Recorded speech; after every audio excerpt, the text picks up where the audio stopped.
នឹងហើយបងប្អូនអរគ្នាថ្ងៃនេះខ្ញុំក៏បានរៀបចំទៅចំការទៅបាញ់ថ្នាំនិងកាត់ឆ្មោះគោ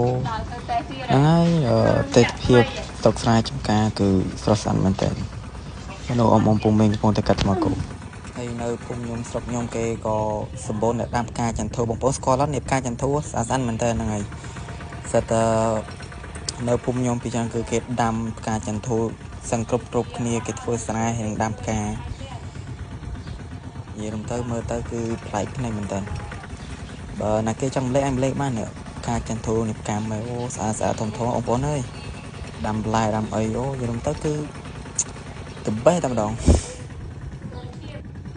ហ្នឹងហើយបងប្អូននេះមើលពោតអូពោតល្អមែនតើអូខៀវស្រងាត់តែម្ដងគឺមកចកាគឺឲ្យតែងើបពេលព្រឹកបានមកចកាគឺសុបាយមែនតើនិយាយទៅពេលព្រឹកគឺស្រស់ស្រាយមែនតើបានមកចកាបានឃើញផ្កាស្អាតក្លងក្រអូគាត់ចូលមកគឺក្រអូមែនតើហើយបើបងប្អូនបានមកមិនដឹងថាសុបាយប៉ុណ្ណាយើងទៅជីវិតអ្នកសុខស្រែចម្ការគឺសុបាយមែនតើយើងបងប្អូនផ្កាឈ្មោល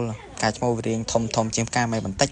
វាមើលទៅអាចថាស្អាតជាងប៉ុន្តែវាអត់សូវក្អូបដូចផ្កាមេទេបងប្អូនវាអត់សូវក្អូបដូចផ្កាមេទេបងប្អូនដោយសារផ្កាមេវាក្អូបជាងអីចឹងណាគាត់ថាបើថាមើលទៅស្អាតប្រហែលជាផ្កាឈ្មោលស្អាតជាងហ្នឹងហើយបងប្អូនមើលទៅស្អាតមែនតើដោយសារតែគេទៅកាត់អស់ចឹងណាបងប្អូនបានឃើញអត់សូវមានដោយសារគេកាត់មុនសិលអីចឹងណាបងប្អូនហ្នឹងហើយបងប្អូនហើយសល់ដីត្នេតិចតួចក៏ដាំឈុកទុកលក់អីចឹងណាបងប្អូនបានម្ដុំវាគួរសមដែរចឹងណាបងប្អូនមើលទៅជីវិតស្រុកស្រែបងប្អូនអើយតែប៉ុណ្ណឹងសុបាយ